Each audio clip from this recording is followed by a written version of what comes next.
Apologize for the technical issue we had, and thank you for being here today. Please help me welcome the director of the film, Ursula, and the main actress, Naian González Norvid.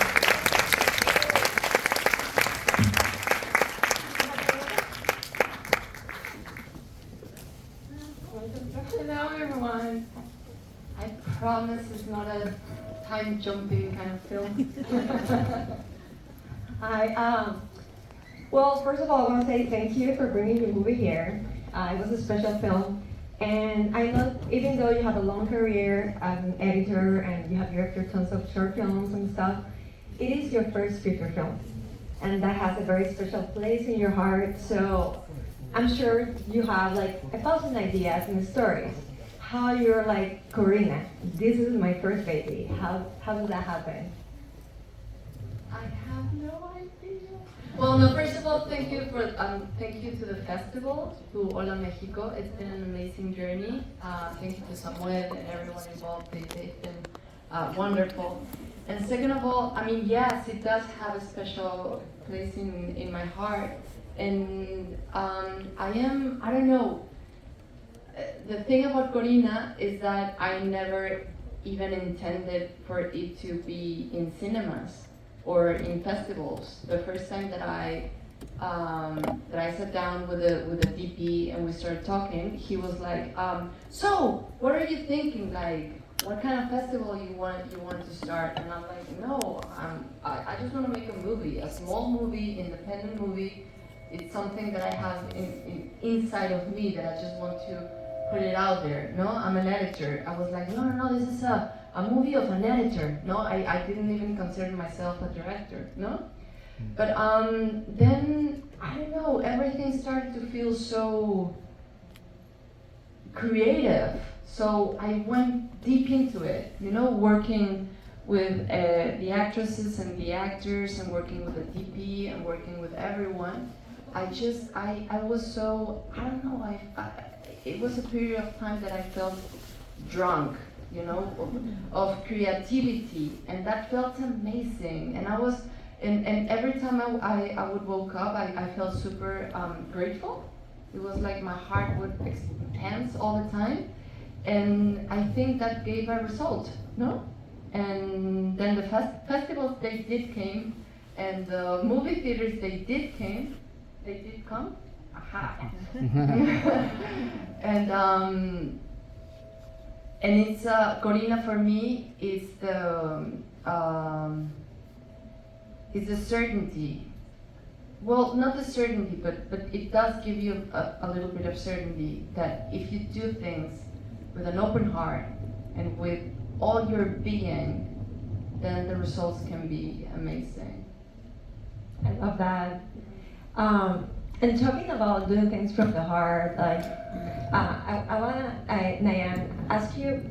You know, this is a character where it's about being brave even though you're afraid. So I want to think in the process to create this character, like what made you have to step out of the comfort zone to get in the skin of Corina? Corina came into my life at a very particular time where I was going through my personal journey with anxiety. It's not the same anxieties as Corina, but I definitely felt like it was an appropriate time. It tends to happen with characters, and so just in and of itself, it was a challenge because of what I was going through, to just work and get up every day and film for 12 hours for 4 weeks. Was that it?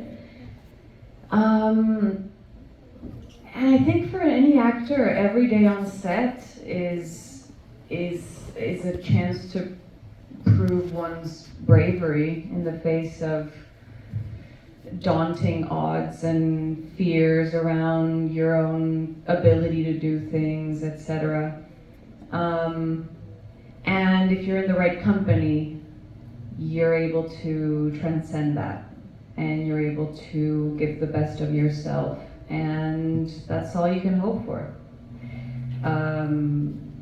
Yeah. Yeah, I love that. And did the process of creating Corina help you in your personal problems to get through it in any way? Absolutely, absolutely. I think to have a focus on something that you love doing, to be busy, to be working with people who you admire, who you respect, all of that is very healing and very nurturing. And sometimes you don't realize it as you're filming, and then you look back and you're like, oh, I actually started feeling a little better after we shot that film, you know? Or I think any creative process can work in favor of just digesting whatever we need to digest in our personal lives. I love that. Ursula, the movie has so many beautiful colors, and it does feel like it's part of the narrative. Like, I wanted to ask you about the process to, for example, her character always has a little bit of touch of red, even if it's not in her clothes, it's the blood in her nose. Okay. How do you... Of red? Red. Okay. De rojo. Yeah. Okay. So how do you create the narrative around the colors? I'm assuming you work on this with your DP and your production designer. Yeah. So I didn't know, but I am a director that has to justify absolutely everything. Yeah. So I made a study about color that I presented to the art director and to the DP and the wardrobe lady. Is that how you call it? Yeah, costume designer. Costume designer. And they all said, oh, this is great. And I was like, oh, wow. It was the first time that I come with all my craziness and someone says, oh, this is great, because I made a study about colors. And I started with Kandinsky, with yellow, what yellow represents. And on one side is creativity, but in the other one is madness, no? And when yellow that Corina uses, because it's also fear, no? They're all related. When yellow gets old, it becomes marron, it becomes brown. So the mother, she has older emotions, so she wears brown, no? And for example, all the green and all the pink, to me, they were like comfort zones, no? Comfort zones, for example, pink can be love on one side, but when love gets a little bit crazy, like mother, it becomes overprotectionism, no? And green can be nature and can be your comfort zone, but also a comfort zone when it gets old, and you're not satisfied with living in a comfort zone, and you need more of yourself and you need more of life, like Corina.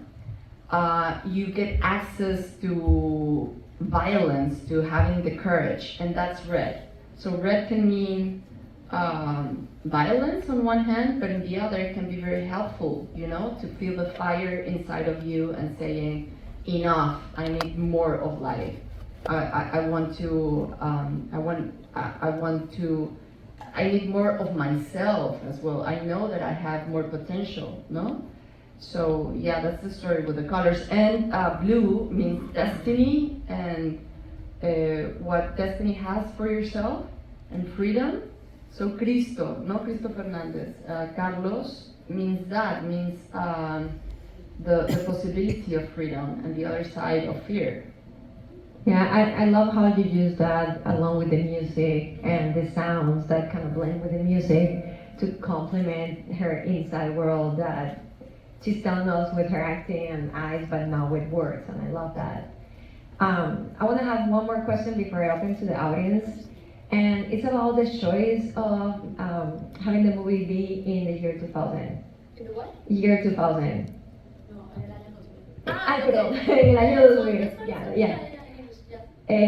Yeah, I just wanted to know why you choose to, set the movie.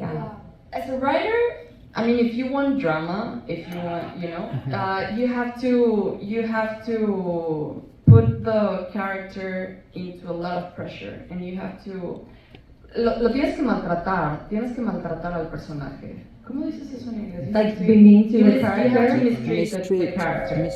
So I didn't want her to leave right now because nowadays you get everything delivered to your house. I mean, there's Amazon, and you can even have a very sad, but you can also have like a social life, not through your phone. So being agoraphobic is awful. But being agoraphobic on that certain time meant that you do get a lot of punishments from the outside if you don't go outside. You know, I mean, nowadays the supermarket gets to your house, so you get access to everything. So I wanted to mistreat Corina on that behalf, and also I needed the physical things about writing, no? Printing the manuscript and delivering the manuscript and getting the manuscript. I mean, nowadays nothing gets printed. So that was also quite important. And also the nostalgia, no? At that moment in my life, I felt that bullying, for example, was more accepted. It was even cool at the time. Being a bully, it was cool. Crazy.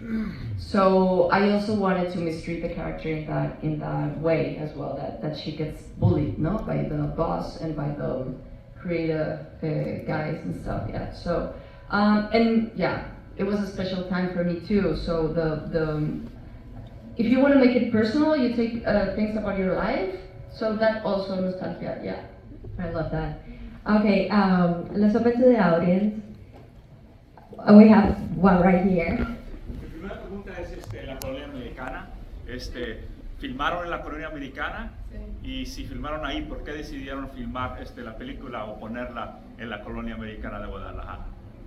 Does anyone doesn't speak Spanish? So first of all, two-part question.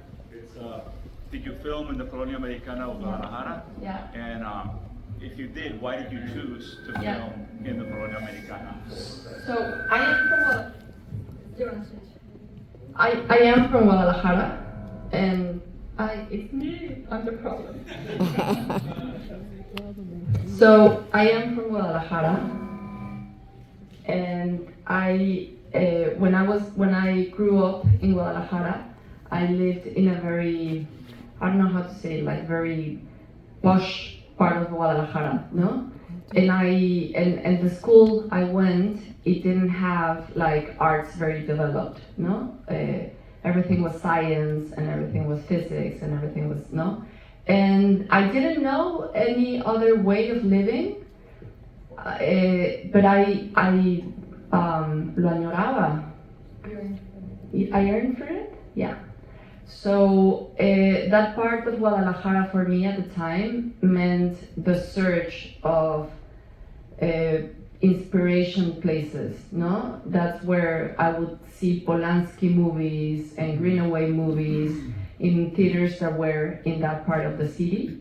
And I would go there and be a very dark teenager and feeling so sorry for myself, you know, and sitting on a bench and writing in my diary and reading Proust, I don't know. So Guadalajara had that part. I would take a bus, go there, and find another way of touching life, no?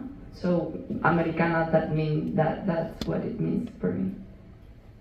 We have time for one more question right here. Okay. So at the beginning you said you wanted it to be a small project, small independent movie. Once you got like the word of like this has potential, and then that's when you start your casting. How did from a small project become with a great cast, with having a Christoph there, and also in the colors that you said you scheme? How hard was for you to actually find, like, one thing that stands is the yellow pickup truck. I think it is very unique. Yeah. How hard was for you to find it in the color that you needed? It was quite hard. The first question was About the cast, how? Well, the thing about Mexico is that you can make a small movie, no, like a very independent one. But if the script is good, you get to work with huge actors and huge actresses. We, at the same time of the casting process, we were still trying to finance the film. I mean, we're still at the moment trying to finance the film, you know? It's like a non-stop kind of thing. So it is quite a small movie. We all got paid, not the way we would have loved, because it's an independent film. But you do get to have access to amazing actors when they get an interest in the film, you know? So I will always feel super grateful for the experience that it was working with, of course, Naian, Cristo, and the rest of the actresses and actors. And yes, finding the truck was hard. It's original. The owner, poor guy, he had no idea what it means for a car to be in a set. So we had to pay for all the damages. Yeah. Ursula, we'd love to keep talking, but unfortunately we have another movie starting. I want to say thank you so much. Thank you. Thank you, Naian, for bringing the movie to the festival.